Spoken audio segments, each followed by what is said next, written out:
Please support our crowdfunding campaign. Your support will help us to continue the work we've been doing during COVID-19, supporting the health and well-being of people and communities. We have supported people who felt alone during COVID and helped improve the well-being of residents in care homes.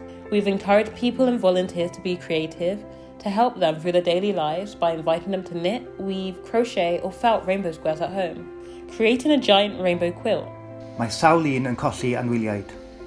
Wrth weithio gyda Cruise Bereavement Care, Rydym yn helpu gyda'r broses o alaru.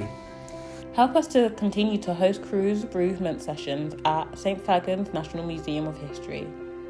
Cynhaliwm gysadleuaeth Minecraft eich Amgueddfa yn gwahodd pobl ifanc i ddefnyddio eu dychymyg ac adeiladu amgueddfa eu breuddwydion gyda Minecraft.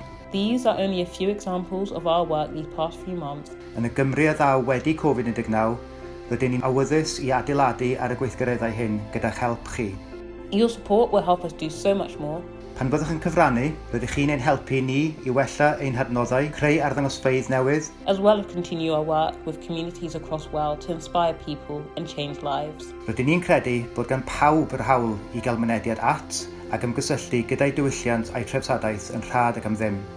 After all, the national collections belong to the people of Wales. Bydd pob cyfraniad yn gwneud gwahaniaeth. Can you help us today?